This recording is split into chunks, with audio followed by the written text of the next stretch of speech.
एक बार एक बाबा थे, उनका परिवार था, बहू बेटा नाती सब कुछ। तो बहू बेटा किसी एक्सीडेंट में खत्म हो गए, नाती रह गया। और वो बाबा भगवान के बहुत बड़े भक्त थे, बहुत ज्यादा भजन, दिन रात भजन। बहू बेटा खत्म हो गए, नाती रह गया। अब वो नाती बाबा के गले बंध गया। अब तो बस उसी का जड़ भरत जी का सा हाल हो गया, दिन रात वो नाती नाती दिखे। थोड़ा सा समय बीता और वो नाती भी खत्म हो गया। बाबा ने रो रो के भगवान से कहा, बोले प्रभु मैंने ऐसा कौन सा अपराध किया था? चलो मेरे बहू बेटा चले गए, मुझे ज्यादा दुख नहीं हुआ, पर मेरा एक नाती, मेरा एक सहारा आपने वो भी छीन लिया। तब भगवान ने बहुत प्यारी बात कही, बोले मैं तो तुझे अपने पास बुलाना चाहता था। जब तक तेरा नाती रहता तब तक तू पास आने वाला नहीं था। प्यारे, कश्ती तेरा नसीब, जो कश्ती होती है ना, उसको जो लहरों के थपेड़े होते हैं वो पार कर देते हैं। अगर कश्ती खड़ी रहे और लहरें ना आए तो वो पार होने वाली नहीं है।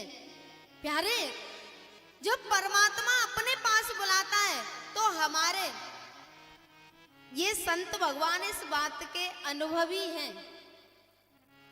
परमात्मा ने कहीं ना कहीं संसार छुड़ा दिया, धन दौलत छीन ली और इनको अपनी गोदी में बिठा लिया है। और ये सही बात है कि जब तक संसार से संबंध रहेगा, धन रहेगा, परिवार रहेगा, तब तक हम भगवान के पास जाने वाले नहीं हैं। कितने ही बूढ़े बड़े हैं जो चाहते हैं कि हम भगवान की भक्ति करें, लेकिन ऐसे बंधन पड़े हैं कि एक खुलता है दो तैयार हैं, यहां से मुक्त होने वाले नहीं हैं। भगवान ने बलि को बंदी बना लिया और देखा कि बलि के अंदर कोई विकार नहीं है, मुक्त कर दिया और कहा बलि कुछ मांग लो। बलि ने कहा कि अभी थोड़ी देर पहले तो आप मेरे यहाँ मांगने आए थे, अब मैं क्या मांगू? बोले नहीं, कुछ मांगो। बलि ने कहा भगवान मुझे कुछ नहीं चाहिए। भगवान ने कहा कि ठीक है, आप नहीं मांगते तो मैं देता हूं, मैं आपको पाताल लोक का राज्य देता हूं, सुतल लोक का राज्य देता हूं। बोले ठीक है। बलि ने कहा अब मैं मांग लूं? बोले हाँ। बलि ने कहा भगवान मेरे महल के जितने भी दरवाजे हों और मैं जिस दरवाजे से निकलूं आप मुझे वहीं पर दर्शन दें। मेरे महल के जितने भी दरवाजे हों और मैं किसी भी दरवाजे से निकल सकता हूं, पर जिस दरवाजे से निकलूं आप मुझे वहीं दर्शन दें, बस ये दे दो। भगवान ने कहा ठीक है। और जब इस दृश्य को प्रहलाद जी ने देखा, ये बलि प्रहलाद जी के नाती हैं, प्रहलाद के हुए हैं विरोचन और विरोचन के हुए हैं बलि। प्रहलाद जी ने जब देखा तो प्रहलाद जी भगवान से कहने लगे नेमं विरिंचो लभते प्रसादम न श्री न सर्व किमुता परेते यन्नो सुराणाम सिदुर्गपालो विश्वा विवन्द्यैरपि वन्द्रितांघ्रि। कितनी प्यारी बात कही है। बोले भगवान जो सौभाग्य ब्रह्मा जी को नहीं मिला, जो सौभाग्य शंकर भगवान को नहीं मिला, जो सौभाग्य साक्षात लक्ष्मी को नहीं मिला, आज आपने राक्षसों को वो सौभाग्य दे दिया, मेरे नाती को। प्यारे, भगवान ब्रह्मा जी के द्वारपाल नहीं बने, शंकर भगवान के द्वारपाल नहीं बने, लक्ष्मी जी के नहीं बने, और बलि के द्वारपाल बन के खड़े हैं। प्रहलाद जी बड़े प्रसन्न हो रहे हैं। पहले दिन कलश यात्रा वाले दिन बात चली थी ना कि आज आप लोगों के देवता आपके पूर्वज बहुत प्रसन्न हो रहे होंगे कि हमारी संतान इतना अच्छा यज्ञ कर रही है। तो लोग सोच रहे होंगे कि देवता ऐसे कैसे देख लेंगे, पूर्वज कैसे देख लेंगे। जब प्रहलाद जी देख सकते हैं तो हमारे पूर्वज नहीं देख सकते। और प्रहलाद जी तो आए हैं, भगवान से प्रार्थना की है, बहुत खुश हुए हैं। बलि भगवान को लेके पाताल लोक में चले गए। अब भगवान हाथ में एक लठिया लेके और बस ये देखते हैं कि बलि किस दरवाजे से निकलेगा, उसको दर्शन देने हैं, पहरेदारी कर रहे हैं प्रभु। लक्ष्मी जी ने एक दिन नारद जी से पूछा, बोले नारद जी हमारे प्रभु कहाँ चले गए हैं? नारद जी ने कहा उनकी नौकरी लग गई है। बोले मैं सारे संसार को देती हूँ और मेरे स्वामी किसकी नौकरी करेंगे? बोले नहीं, उनकी नौकरी लग गई है। बोले छुट्टी? नारद जी बोले कि छुट्टी की कोई प्रोसेसिंग नहीं है, ऐसी नौकरी लगी है कि 24 घंटे ऑन ड्यूटी रहना है, क्योंकि बलि की पता नहीं किस दरवाजे से निकला है। बोले तो हम दर्शन कैसे करेंगे? नारद जी ने कहा दर्शन करने हैं तो जाओ बलि के पास और उससे जाके मांगो। लक्ष्मी जी सोचने लगी कि मेरे दरवाजे पे सारा संसार मांगने आता है, मैं बलि के दरवाजे पे मांगने जाऊंगी? नारद जी ने कहा अपने घर बैठो।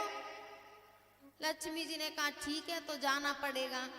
जैसे ही चली तो नारद जी ने कहा सुनो, इस वैभव के साथ मत जाओ, इस वैभव को यहीं रख जाओ, आप किसी के दरवाजे पे कुछ मांगने जा रही हैं। सज्जनों, यदि कोई सोना चांदी पहन के, बढ़िया कपड़े पहन के हमारे दरवाजे पे कुछ मांगने आए, हम देंगे? नहीं देंगे। जो काम करते हैं वैसा वेश बनाना पड़ता है। तो लक्ष्मी जी गई, सावन का महीना था तो राखी लेके गई हैं लक्ष्मी जी बलि के यहाँ, और बलि को राखी बांधी। ये न बदो बलि राजा दानवेंद्रो महाबल, तेन त्वां प्रतिवदनामि रक्षे माचल माचल।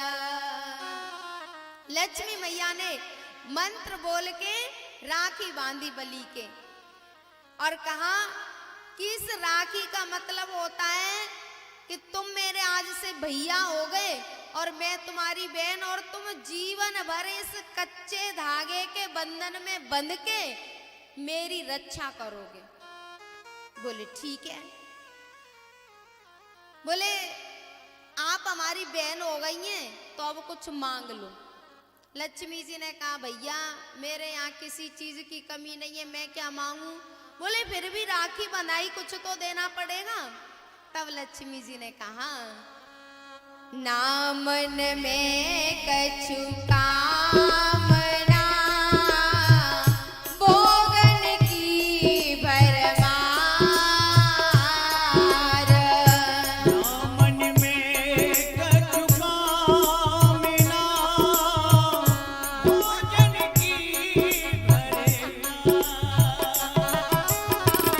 ना मन में कछु कामना, भोगन की भरमार। ना मन में कछु कामना, भोगन की भरमार। हरि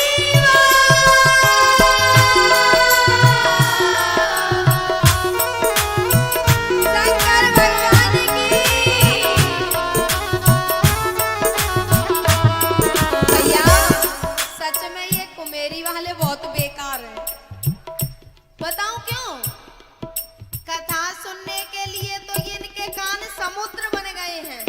जैसे वाल्मीकि जी ने कहा है ना, जिनके श्रवण समुद्र समाना, समुद्र बन गए हैं। लाइट चली जाती है फिर भी कहते हैं तुम तो कछु कहते रहो।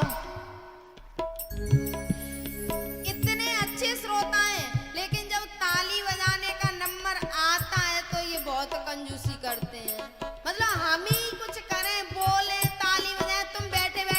पूड़ी खाओ है ना। हरी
मोटरसाइकिल है।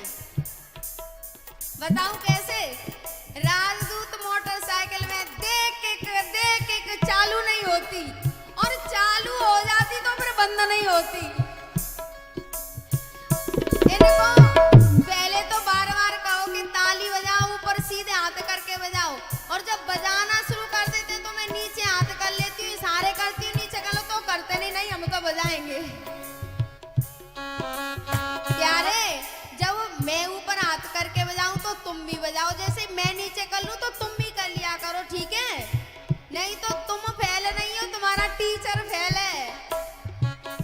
जब कोई एग्जामिनर आके देखेगा तो ये कहेगा कि टीचर ने गलत शिक्षा दी है। तो प्यारे, लाज रखो थोड़ी सी। हरी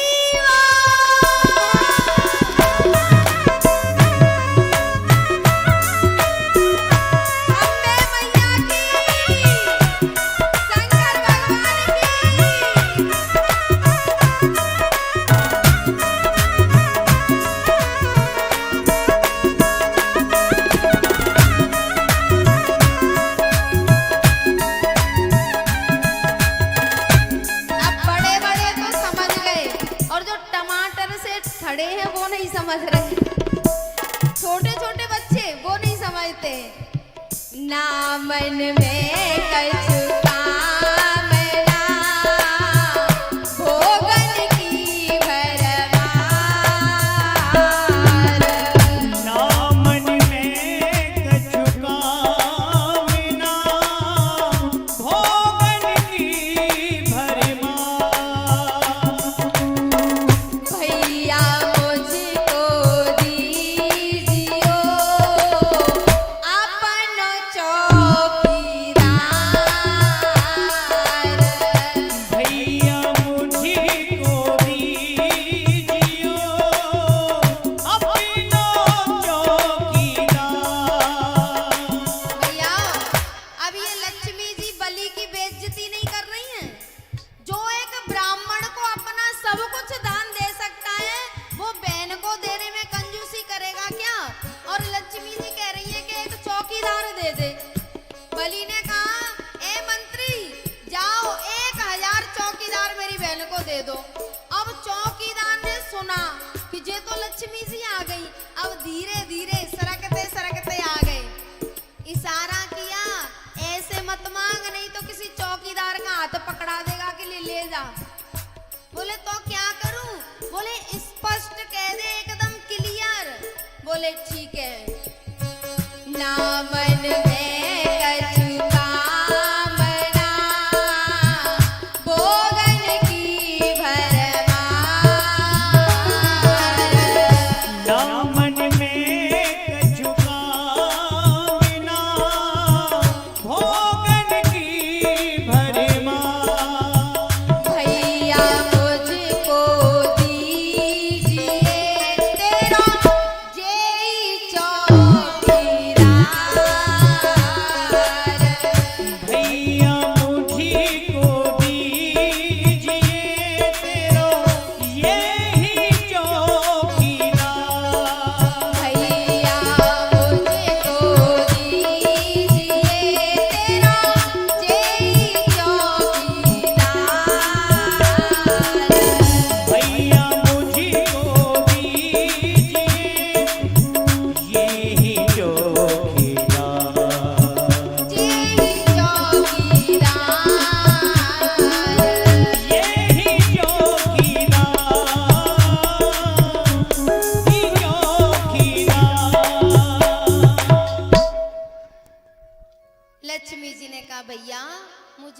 दूसरे चौकीदार नहीं चाहिए, मुझे तो ये ही चाहिए।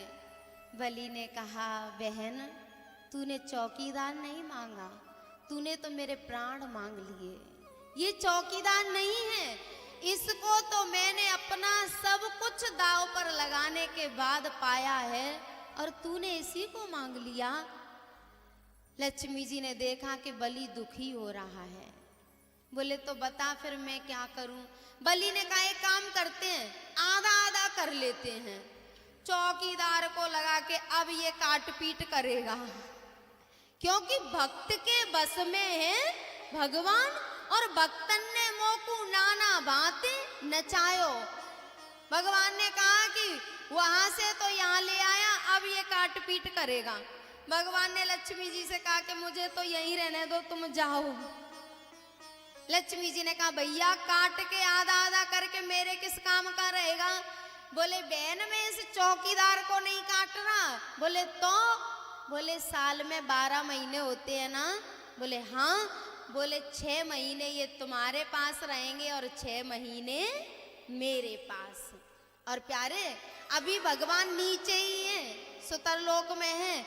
जब दीपावली के बाद वो एकादशी आती है ना, जिसको देव उठनी एकादशी कहते हैं, देवताओं को उठाते हैं, उसी दिन भगवान ऊपर आते हैं।